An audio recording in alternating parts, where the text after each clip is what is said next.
दो साधक थे। एक 40 वर्ष से साधना कर रहा था, बड़ी बड़ी दाढ़ी बढ़ा रखी, लोग बैठक पति परमात्मा प्राप्त दिखाई देता। एक 4 वर्ष से साधना प्रारंभ की थी, नौजवान बच्चा था। एक देवदूत आता था भगवान के दरबार से, उन दोनों से मिलता था, घंटों भगवान की बातें चर्चा करके दोनों से। वो रहते थे अलग अलग, एक इधर एक दूसरी पश्चिम में, एक पूर्व में, गांव के नगर के। दोनों के पास चर्चा करके जाता था। एक दिन उस देवदूत ने भगवान से कहा, भगवान विष्णु से, कि भगवान आपके 2 भक्त बड़े अटल हैं, आपके ऊपर पूरा विश्वास करते हैं। विष्णु जी ने देखा, ध्यान दृष्टि से कहा कि नहीं, उनमें से एक भक्त है, एक भक्त नहीं है, वो ढोंग कर रहा है। तो देवदूत ने कहा कि भगवान वो होगा जो अभी 4 वर्ष से लगा है, कि नहीं, जो बहुत पुराना लगा हुआ है वो भक्त नहीं है, वो विश्वासी नहीं है। देवदूत को ये समस्या आ गई कि शायद भगवान ने समझा नहीं होगा ढंग से। कहने लगा, जी इधर पूर्व की साइड में बैठा है ना, वो दाढ़ी बड़ी बढ़ रही है, बड़ा वो है, 40 वर्ष से लगा हुआ, आपका पक्का भगत है। कहने लगे, वही तो भगत नहीं है, भगवान बोले। अब वो देवदूत उसके मुंह का नहीं देखा, मालिक के मुंह का नहीं, भाई कैसे बोल रहे हैं परमात्मा।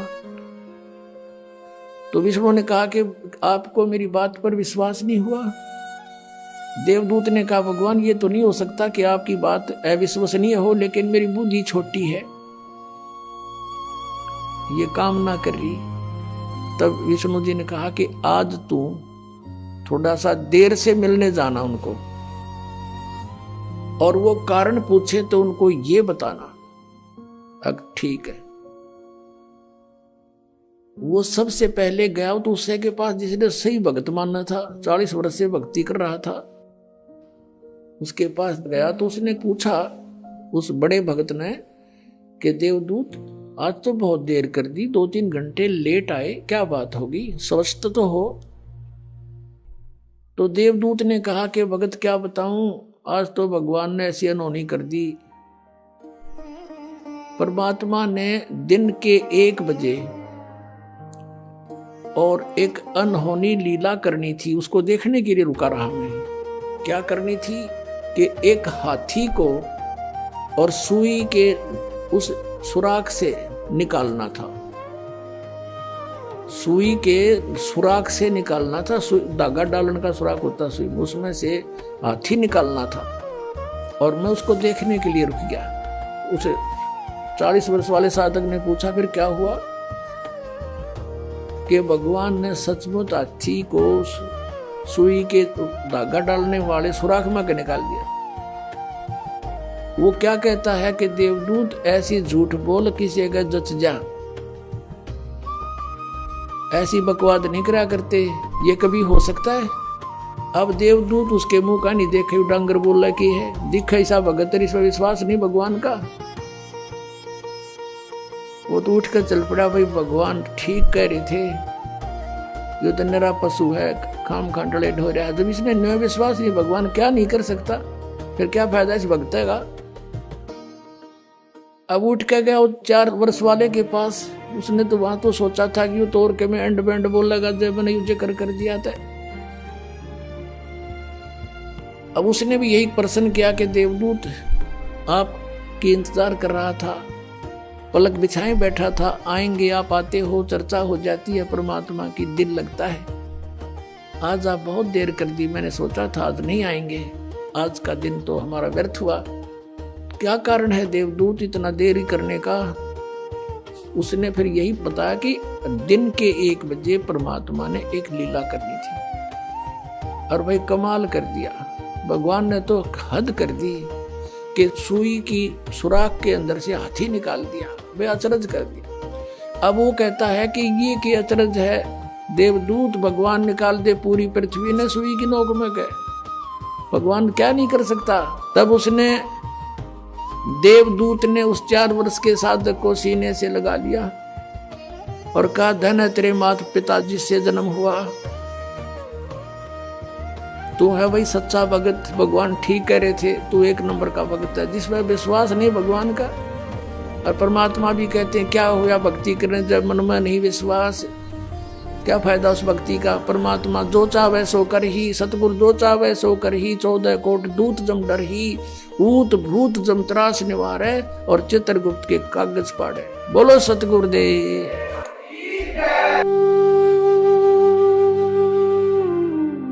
मैं तुम्हें एक पुरानी कहानी सुनाता हूं। बहुत समय पहले काशी के पास एक नगर था, धर्मपुर। वहां एक बहुत अमीर सेठ रहता था, नाम था धनपत राय। मैं जब भी उसे देखता उसके माथे पर बड़ा तिलक, गले में मोटी माला और मुंह पर धर्म का घमंड साफ दिखाई देता था। उसने नगर के बीचों बीच संगमरमर का बड़ा मंदिर बनवाया था और उसे अपनी सबसे बड़ी भक्ति मानता था। लेकिन मैं ये भी देखता था कि उसके मन में दया नहीं थी। वो गरीबों और मजदूरों को नीची नजर से देखता था।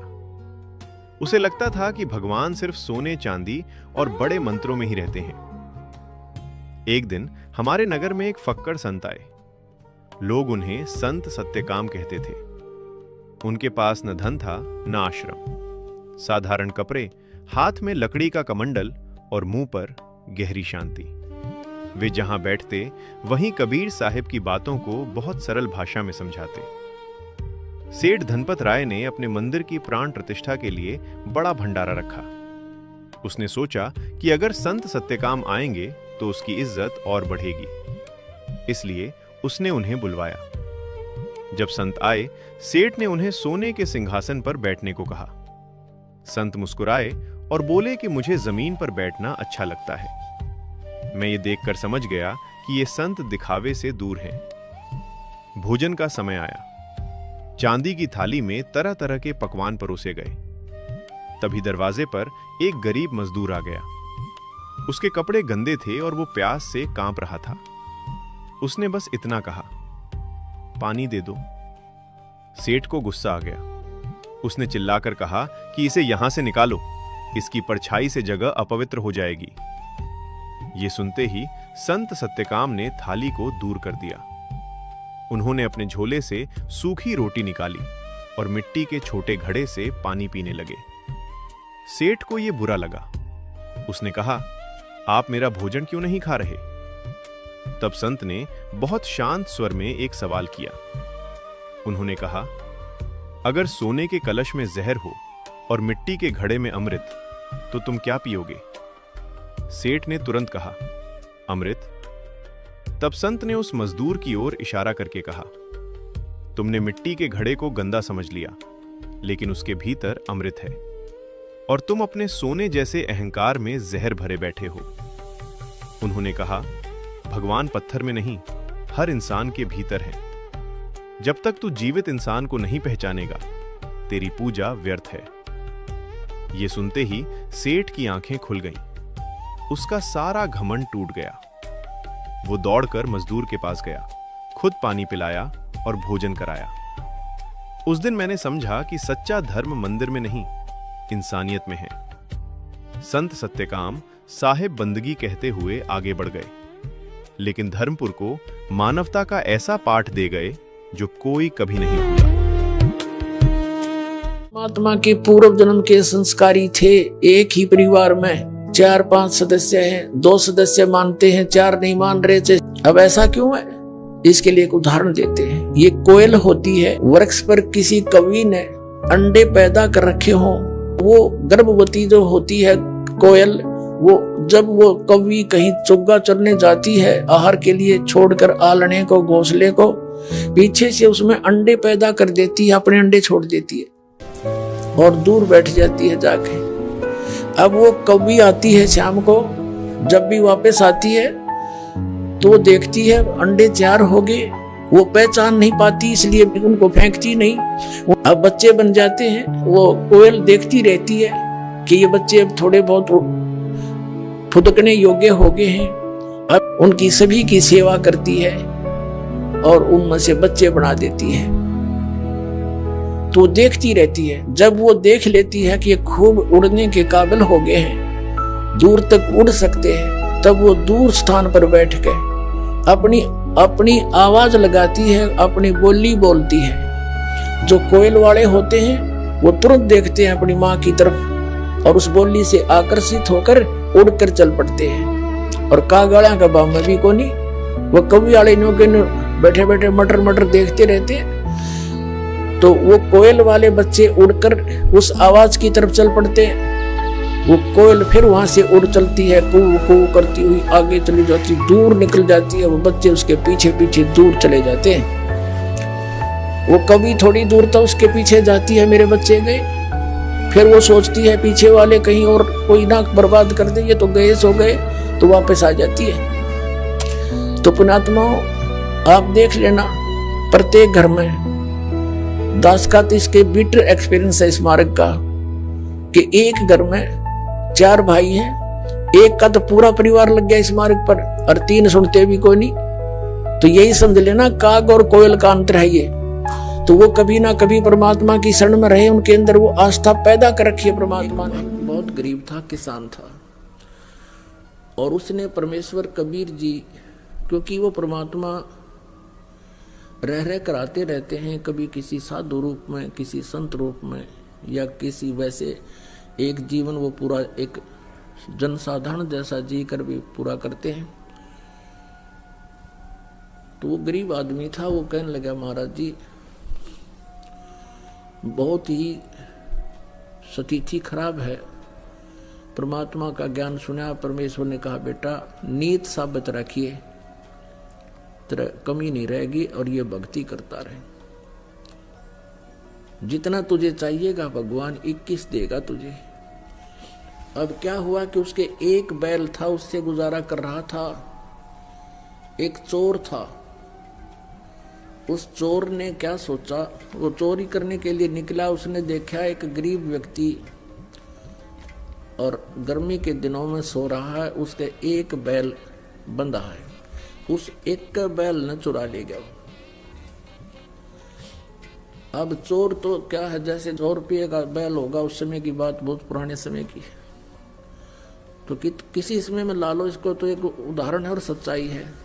तो उसने तो 10 रुपये का बिक गया, वो भी बेच दिया कि कहीं कोई पकड़ा ना जा तो, या 20 रुपये का, और बेच ब्याज खा पी कर फुर वो तो फिर उसाए हो गया।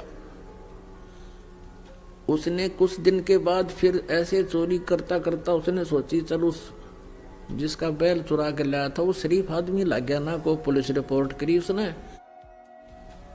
उधर ही चलते हैं। वहां जाकर देखा उसने 1 वर्ष या 2-1.5 वर्ष के बाद क्या देखा कि उसके 2 बैल बंधे हुए हैं, बहुत अच्छी स्थिति के, और वो सो रहा है रात्रि के समय। उस चोर ने उसके दोनों चुरा लिए, दोनों बैल चुरा लिए और ले गया। उनको बेच ब्याच के और अपना कर दिए फुरफुरा। वो फिर नो के नो उसको फिर टोटा सताने लगा, वो फिर चला। वो इधर उधर घूमता घामता उसने सोचा एक बार फिर उधर देख लो, वो तो शरीफ आदमी है, कोई ऐसी प्रतिक्रिया भी नहीं कर रहा, ना कहता किसी खोजी को लेकर पीछे चलता है। उसने वहां जाकर देखा, क्या देखा कि उसके 4 बैल बंध रहे, 4 बैल नु खागड़ के से। अब उस चोर ने सोचा भाई मेरा तो नाश हो लिया और 3 बैल चुरा चुका मैं इसके, और इसके आज 4 बैल बंधे हुए हैं। भाई ये कौन सा जंतर मंत्र है इसके पास, इसने यो पूछूंगा मैं तो। वहीं सो रहा था किसान, उसको उठाया कि भाई उठना एक बार। वो किसान कहने लगा, सोया था ने बोला भाई मुझे मत छेड़, मुझे सोने दे, सारा दिन काम किया है, नींद अभी लेटा हूँ, सोने दे।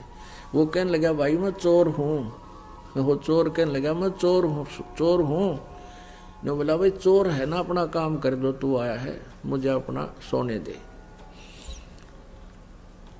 अब वो कहने लगा रहा जो काम मैं करना चाहूँ था वो मेरे तीब होता को ना, इसलिए तुझे जगाऊँ ना, मैं कितने जगाऊँ वो। अब मैं चोरी नहीं कर पा रहा हूँ, मैं ये पूछना चाहता हूँ कि ये कौन सा जंतर मंत्र है तेरे पास भाई। फिर उसने बताया भाई चाहे मारिए चाहे छोड़िए मुझे, चाहे सदा दिए दंड दिए, अब सच्ची बात बताऊंगा, तेरा पहला बैल भी मैं चुरा कर ले गया था और मैंने तो वो पैसा मेरा न्योए गया बर्बादी में, और तेरे दूसरे 2 बैल भी मैं चुरा कर ले गया था।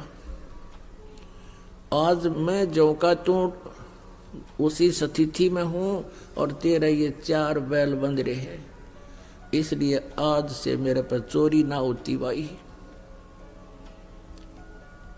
अब मैं चोरी करने की स्थिति में नहीं रहा, मेरा हाथ कांपा है, सारा शरीर कांप रहा है कि ये देख तेरा तो नाश हो जाना चाहिए था, तेरे पास तो कुछ था ही नहीं उस दिन, तू बहुत गरीब था, आज तेरे मकान भी सुथरा बना लिया। तो वो बैठ गया, फिर ने बोला भाई जब तने यह जड़ी पूछ ली तभी बताऊंगा, बैठ जा तू। भाई अगर इस चोरी करने से कोई सेठ हो साहूकार बने तो कोई करके नहीं खावे, सब चोरी कर ले। तूने तो भाई घोर पाप इकट्ठा कर लिया। परमात्मा की भक्ति कर, मैं बताता हूं मैं कैसे मुझे भगवान सहारा दे रहा है, मैंने गुरु बना रखा है, और तू चल तुझे नाम दिलाऊंगा अपने गुरु जी से, और तो भी तेरी भी ऐसी मदद होगी। वो बोला भाई ठीक है, मुझे कुछ भी दिला, कुछ भी बराबर, पर मुझे यह जड़ी बता दे जो नूब सेठ होया करे। गुरुजी के पास ले गया, उसको बताया, फिर उसने अपनी सारी कहानी बताई कि महाराज जी मैं कति घना ढेर आदमी हूँ, नीच व्यक्ति हूँ, और मैंने इसके 3 बैल चुराए, आज मेरे पास एक भी नहीं और पैसा भी खाने को नहीं, बालक भी भूखे बैठे हैं और आपके चेले के ठाठ हो रहे हैं। मैं यो जंतर पूछन आया हूँ। परमात्मा बोले ले भाई यो जंतर तू भी ले ले, नाम ले, भक्ति कर, और बेटा तो भी ऐसे सुखी हो जाएगा, पर आज के बाद चोरी ना करिए। नो कान पकड़ दिए, अगर नहीं गुरुदेव सपने में भी नहीं करूँ। और उसने न्यो भी ना पता लागने दिया पड़ोसियां थे कि चोर था, मेरे बैल खरीद करके चोरी करके ले गया था। तो पुण्यात्माओं परमात्मा पे विश्वास जब हो जाएगा आप पे, आपकी एकदम नेचर बदल जाएगा आपका। उसने मित्र समझ लिया उसको कि चोखा भगवान का नाम ले लिया, इसके बच्चों का कल्याण होगा, इसका होगा, मेरा क्या बिगाड़ दिया इसने, अपने कर्म फोड़ दिए। उसको घर पे लाया, फिर वापस ने बोला रोटी खा और रुक रात ने, और कल ये बैल ले जा, तू एक और दूंगा तेरे को, और अपनी कमाई कर, और भाई अपने बच्चे पाल ले। अब वो एक बैल ले गया चोर, अब उसने अपनी गलती मान ली, प्रायश्चित कर लिया, अपनी लगा खेती करने। अब 2 साल के अंदर वो 4 बैलों के पैसे लेकर और वापस आया, जिसके वो चोरी करके ले गया था 3 बैल उसके, और एक वो उसने उधारा दिया था। 4 बैलों के पैसे लेकर उसके पास पहुंचा 2-3 वर्ष के बाद के ले भाई ये तेरे बैल चुराए थे उनके पैसे, अरे का आपने मुझे उधारा दिया था इसके पैसे। आज मैं परमात्मा ने मेरे ऊपर मेहर बख्श दी और सब तरह से मैं सुखी हो गया। पहले भी आता रहता था, सत्संग सुनता रहता था, विचारधारा परमात्मा से सुनता रहता था। फिर उस दिन वो लेकर आ गया पैसे, पता लग गया कि ये इसका लोन मैं क्यों रखूँ अपने सिर पे। तो उसने कहा भाई मैं ना दूं एक ना पैसा तेरे, मेरे तो भगवान ने ठाट कर रखे, तो इस पैसे को चल गुरुदेव के चरणों में रख दे, तेरा धर्म में लग जाएगा। ऐसा ही किया गया। तो पुण्यात्माओं ये बातें कहने सुनने की नहीं, ये कर पाड़न की है।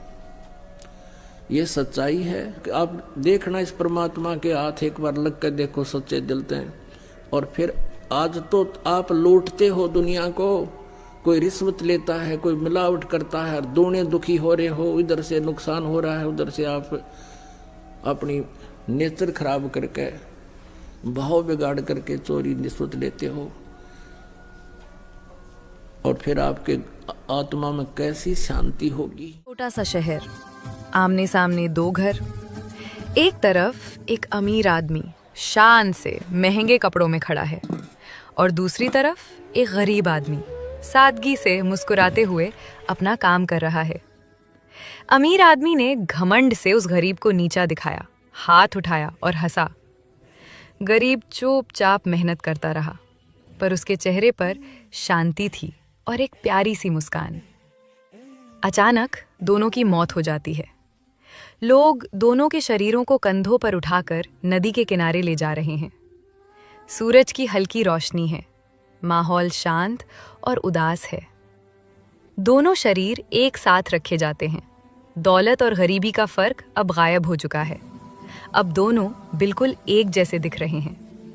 वहां खड़े एक संत ने उदास मुस्कान के साथ कहा, घमंड सिर्फ जिंदा रहने तक होता है, मौत के बाद सब बराबर। कबीर साहिब जी कहते हैं, माटी कहे कुम्हार से, तू क्या रोंदे मुहे, एक दिन ऐसा आएगा मैं रोंदूंगी तो है।